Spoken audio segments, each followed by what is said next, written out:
And welcome to Stakelbeck on Terror.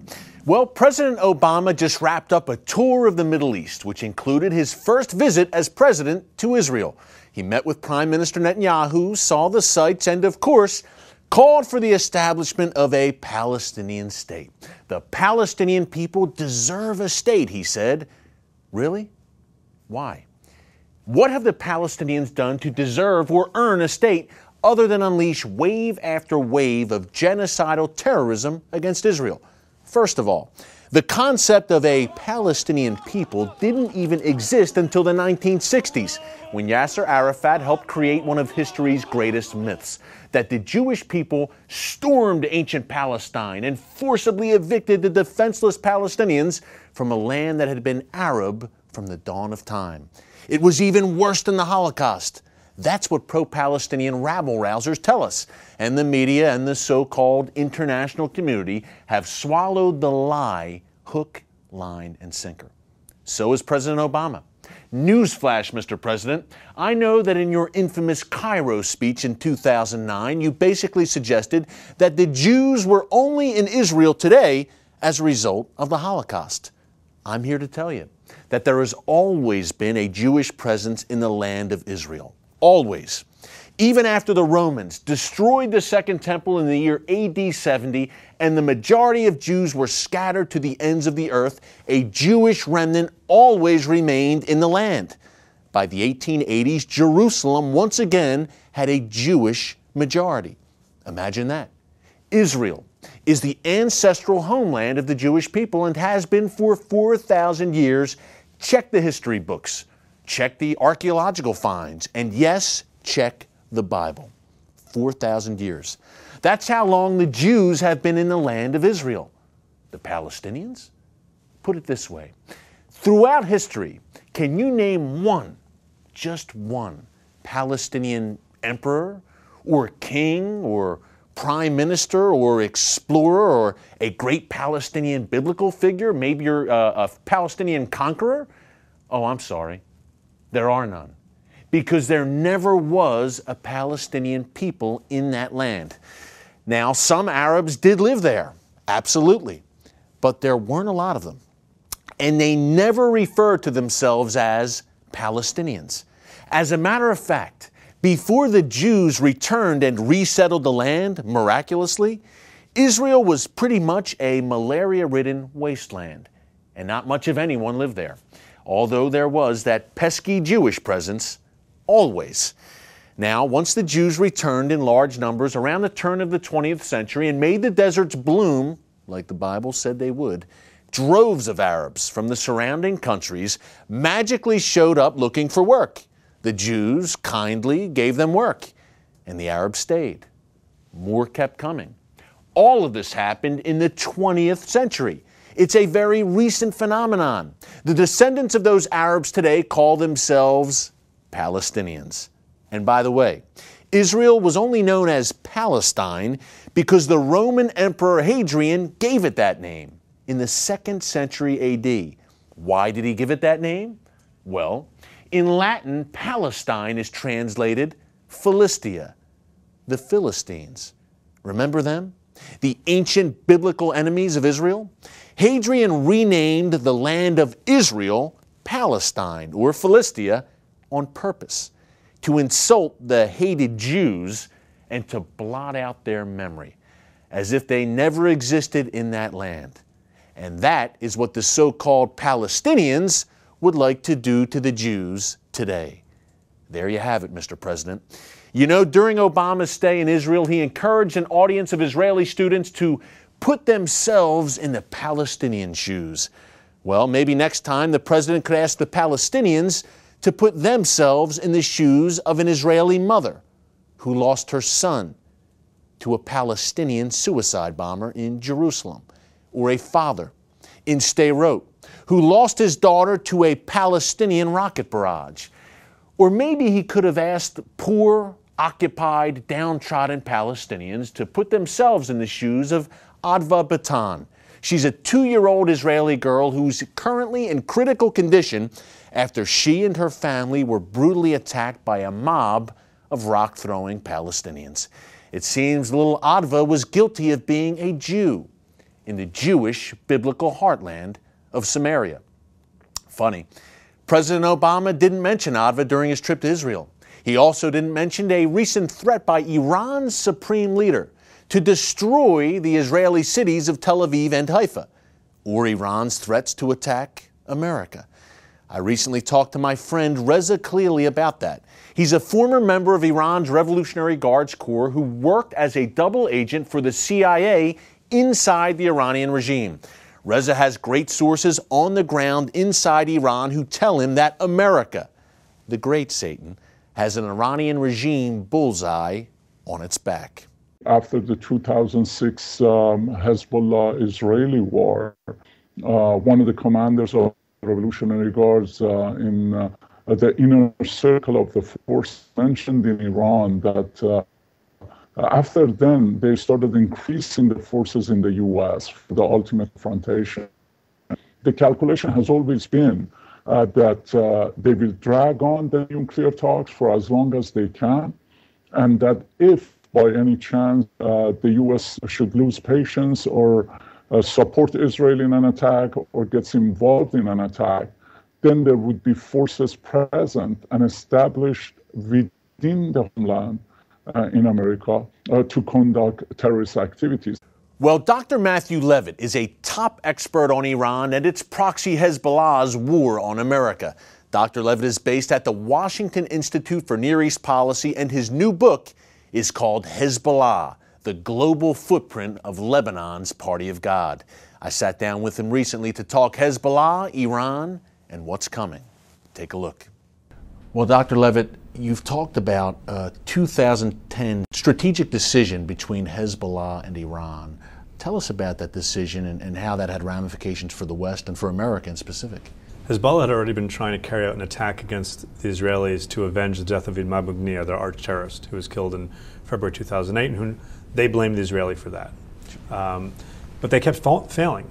In Azerbaijan they failed, in Egypt they failed, and then in Turkey in September 2009 they failed again, even though Iran provided them much more logistical support. And so you now have Hezbollah and Iran, who are quite close, fighting, yelling at each other, whose fault is it? It's your fault, it's your fault. And these were embarrassments for the Iranian regime? Tremendously embarrassing, because Hezbollah is their long arm. Right. Meanwhile, this shadow war between Iran and the West is picking up pace, with viruses, Stuxnet, for example, being inserted into the Iranian nuclear program, IRGC defections from Iran, and then the straw that broke the Iranian camel's back, the assassination of key scientists in their nuclear program with these sticky bombs.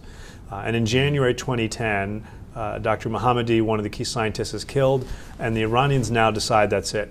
They decide to make clear to Israel and the West that there's a consequence to this, to try and deter people from doing these types of things now, and from even considering targeting their nuclear program later. And so they come up with a three-part plan. Hezbollah is going to reinvigorate its terrorist wing, which had really rusted on the vine. Why is that? Why did they kind of flounder? After 9/11? After 9/11, Hezbollah decided it would not be caught in the crosshairs of the war on terrorism, and it literally pulled back some of its key people and invested almost all of its resources in its militia. Throughout this period, Iran is helping them tremendously, but it's almost all going towards the militia, which is larger than the Lebanese armed forces as a trained, standing army.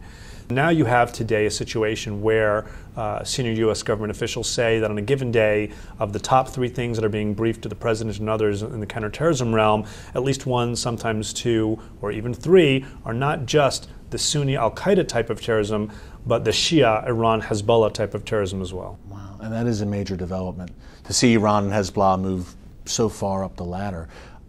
Do they have America in their crosshairs, specifically, Dr. Levitt, after this 2010 strategic meeting, or the decision they came to? Is America more firmly in their crosshairs now? We, of course, saw that plot in the fall of 2011. What did that mean for this larger shadow war, as you call it, against the West by Iran and Hezbollah? So this 2011 plot with an Iranian American named Arbab Siar was absolutely critical. You see it kind of fall into the lap of the Quds Force just as it's tasked with coming up with new plots to target Western diplomats. But in the past, we always assessed that Iran, in particular, and the Quds Force and Hezbollah as well, would see it carrying out an attack in the homeland, in the United States, as extremely dangerous for them.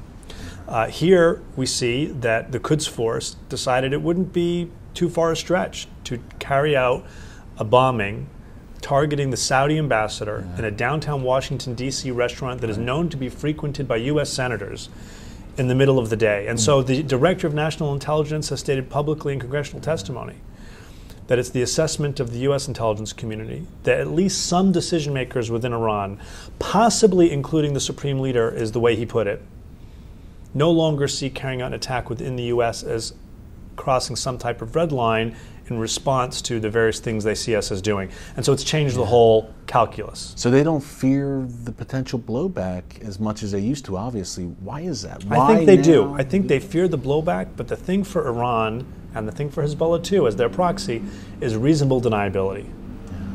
They understand our systems. They understand that we're just not going to lash out without having strong evidence. As long as they can do something with reasonable deniability, they feel they have more leeway.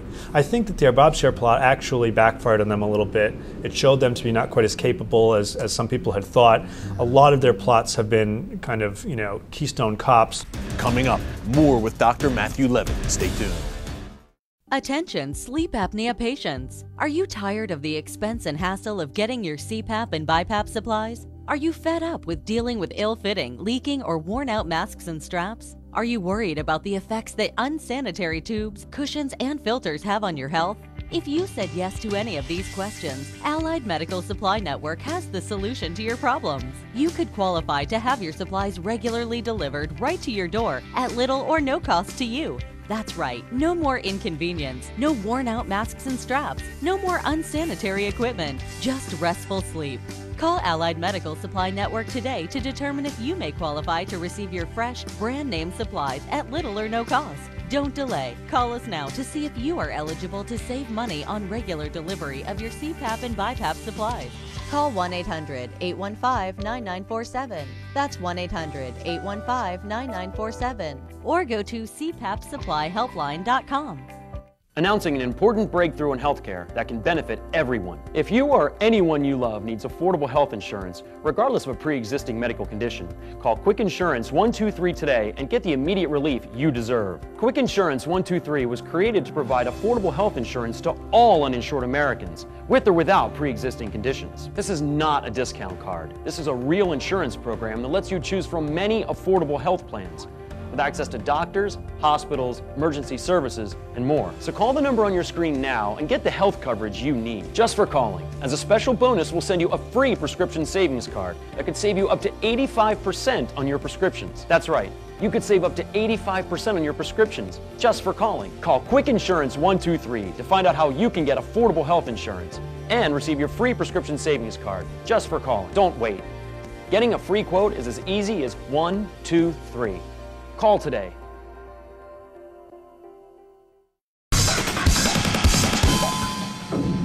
How does this shadow war ramp up? What are the ramifications for the West? Iran and Hezbollah obviously have some assets in place in the West. What kind of potential blowback are we looking at if those nuclear facilities are struck? There's no question that if Iran's nuclear facilities are struck, and struck by anyone, Iran will respond, and will respond fiercely. It will probably shoot missiles at some countries and say we have right to self-defense. It will probably have its proxies, Hezbollah in Lebanon, Hamas in the Gaza Strip, fire what I would believe would probably be a small number of rockets at Israel, because these countries don't want to get dragged, these groups, Hezbollah and Hamas, don't want to get dragged into this, where there is a point of retaliation. You shoot a rocket, I know where I can shoot back. But what they're definitely going to do is asymmetric warfare, terrorism. And we're seeing it already in the early stages now.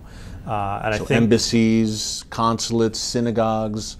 Hard targets, embassies and consulates, soft targets. Around the world, too. Around the world. We're seeing it already from Asia to Africa, Europe. It's all over the place. Now, they have the potential to do that here in the United States as well. The FBI has reported that Hezbollah has carried out pre-operational surveillance of potential targets in the U.S. They say it's usually used to vet new recruits, but then they have that operational planning off the shelf. And this is an area of concern. So is South America, because we do have only a very small number of actually documented cases where terrorists have come across the border from Mexico, for example. But one of them is a very senior Hezbollah operative who we caught and convicted and then deported. But there's a lot of potential risk out there, and that's what U.S. law enforcement and U.S. intelligence are working very, very hard to mitigate. Yeah. Do you think our intelligence agencies and the Obama administration, do you think they're cognizant of how severe that Iranian presence is becoming in the Western Hemisphere, specifically in South America, places like Venezuela and beyond? It seems like they are establishing somewhat of a forward base in Latin America, the Iranian regime. Do you think our intelligence community and the government are aware of that?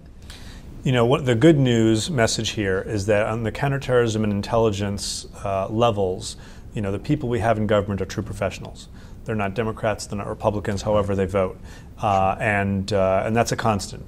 And they are the best of the best. So I do think that we have a pretty good handle on what's going on in South America, and that's why we are so concerned about what we see. You know, after the 1994 Hezbollah and Iran bombing of the Jewish Community Center, the Amia Center in 1994, there was a tremendous concern about the size and number of Iranian diplomatic outposts in the southern half of the Western Hemisphere. That has grown exponentially in number and in size. And so they have Iran huge embassies in tiny little countries in Central America where they have virtually no business, and there's no way to explain it, and this is very disconcerting. Hezbollah has long had a presence in South America, particularly in the tri-border where Argentina, Paraguay, and Brazil meet, but not only. Import-export free trade zones throughout the region, and now increasingly we see them in Venezuela and even increasingly in Mexico. So there's a tremendous amount of activity going on, and there's a tremendous amount of effort on our part to counter their efforts. The good news is that most of that doesn't make it into the newspapers or onto CBN programs, because that means that the good stuff is being done. The bad news is that you and I don't get to know about it and sleep in relative comfort. Yeah, well, it's good that we have you here sounding the alarm. Dr. Matthew Levitt, thanks so much. It's always a pleasure. Up next, what are Palestinians learning in their textbooks, and how is the UN helping them? Don't move. Today we're on a field trip to discover what inflation is doing to our paper money. In this hand is a $20 bill, and in this hand is a $20 US gold coin. They used to have the same buying power, but how much can they buy today? In this first basket is what my $20 bill buys: milk, bread, peanut butter, and jelly. And here's what one $20 gold coin will buy: 6 baskets full, worth nearly $2,000, almost 100 times more food, simply by owning gold dollars instead of paper dollars. History shows that the gold coins have been the best way to beat the rising cost of living. So class, the moral is that unless you want to live on peanut butter and jelly sandwiches in the future, you should turn some paper dollars into gold coins now. How and why is explained in a new book, The Great Debasement. Call the number below for a totally free copy. And that's the simple truth. Help! If an emergency happened right now, you can have help at the push of a button with Medical Alert. Remember when I took that fall, Mary? Oh, yes, that was terrible. Yes, it was. Help! And I thought, what if you hadn't been there? I ordered my Medical Alert the next day. I can't describe how safe I feel now with my Medical Alert. You didn't know I was wearing it, did you? Medical Alert is easy to install, waterproof, and covers you inside your home and out. It helps me feel safe from fires, break-ins. And of course, a Medical Alert. And if you don't have a home phone, don't worry. They have that covered. There's always help at the push of a button. Don't wait till you need it. Get Medical Alert for less than $1 a day. There are no long-term contracts. Order now and get your second button free. Call for your free brochure. For your free Medical Alert system with second button free, call 800-575-8507.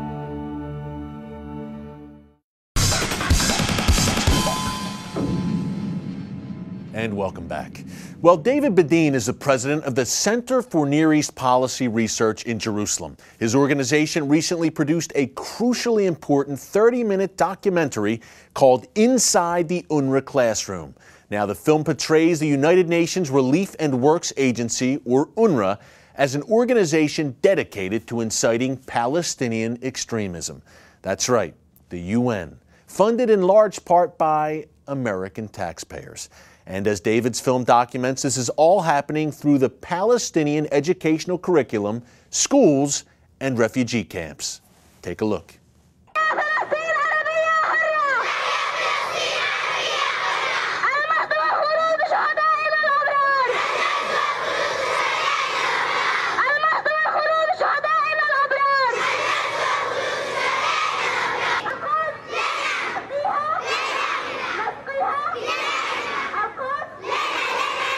The textbooks of the Palestinian Authority, the new textbooks, which are used by UNRWA. And by the way, UNRWA says we have to use the textbooks of the host entity. No, they don't. They choose to. The Palestinian Authority textbooks, the new textbooks, are rife with a language of war. We've taken 4 different translators, 2 Arab, 2 Jewish, all of whom know Arabic on the PhD level, to look at the textbooks. And it's amazing what's there. Textbooks which teach children, pupils, to emulate those who murder Jews. Textbooks which teach pupils to liberate all of Palestine. Textbooks which teach children to venerate anyone who supports what they call the right of return, which is no right at all, but it's made up as they go along. Now, people don't believe it. You know, there's a certain syndrome, certainly in our Jewish people, to want to deny what's going on. That's why we're, in a sense, forced by Jewish law to have Passover. So we sit down at the Seder table and we hear, every generation, a nation comes to kill you. Well, this is what, unfortunately, we have to have that once a year. We make it into a joyous occasion, but it's serious stuff. So we try to deny it, but that's why this is not out so fast, because it's really unbelievable. And when we ask scholars of Nazi Germany, did they have books like this? Well, they had books like, which I interviewed when I was a high school kid in Philadelphia, William Shirer, who wrote The Rise and Fall of the Third Reich. And he would always emphasize that education came before concentration camps. But in that education, there was no explicit call for the admiration of those who murdered Jews. It was implicit, not explicit. This is explicit. And everyone and his brother and sister try to deny it because they want to have the peace process go ahead and have everything nice. The reason why it's important to know this, that education is the basis of everything. And too many people say, no, we'll make political agreements.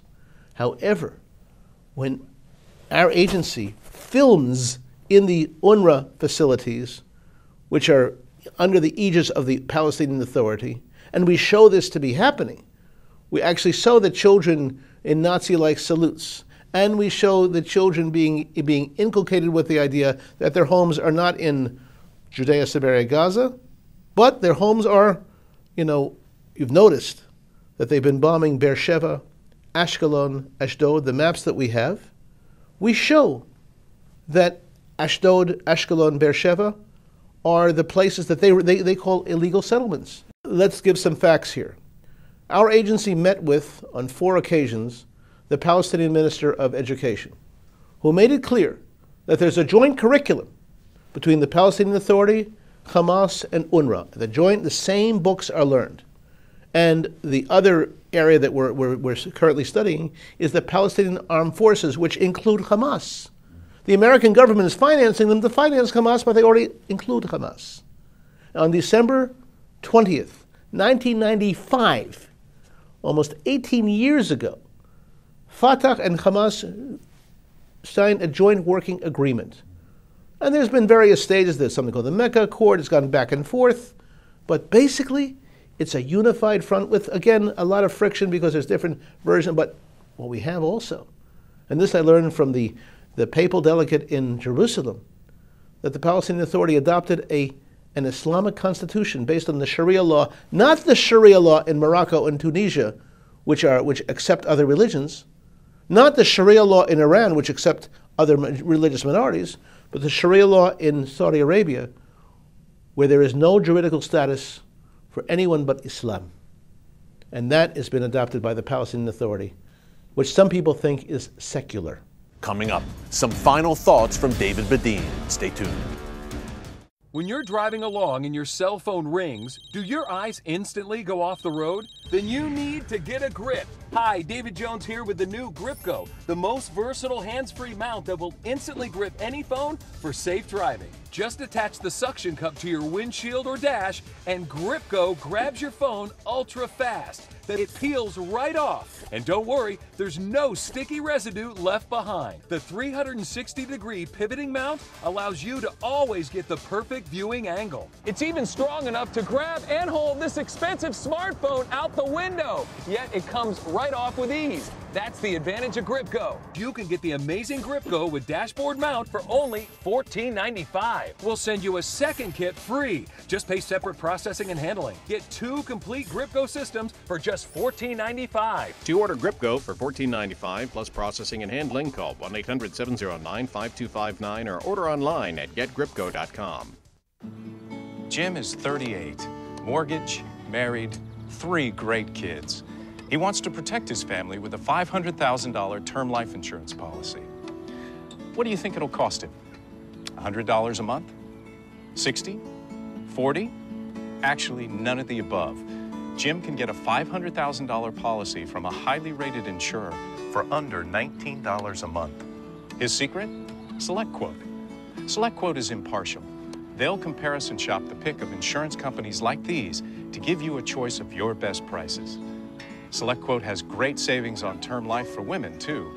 Jim's wife, Deidre, can get a $500,000 policy for under $16 a month. SelectQuote has helped make term life insurance affordable for hundreds of thousands of people since 1985. How about you? Just call this number or go to SelectQuote.com. SelectQuote. We shop, you save. And welcome back. So we've established that the Palestinian educational curriculum is teaching hatred of Jews, and the UN, through UNRWA, is supporting it. So what can we do about it? Here's some final thoughts from David Badin. The donor countries to the Palestinian Authority and to UNRWA can assert themselves. The United States of America contributes 30% of the budget of UNRWA. I'm not saying to cut budgets to a refugee agency. That's like taking candy away from a baby. You can't do that. What you can do is condition funding. You want funding? No more promotion of the right of return. No more promotion of war with Israel. No more promotion of war in the Middle East. Simple, clear terms. A big thanks to David Badin for his great work. Again, the film is called Inside the UNRWA Classroom. You can find out more at the Center for Near East Research Policy's website. That's IsraelBehindTheNews.com. Until next time, God bless you, and remember, never hold your peace.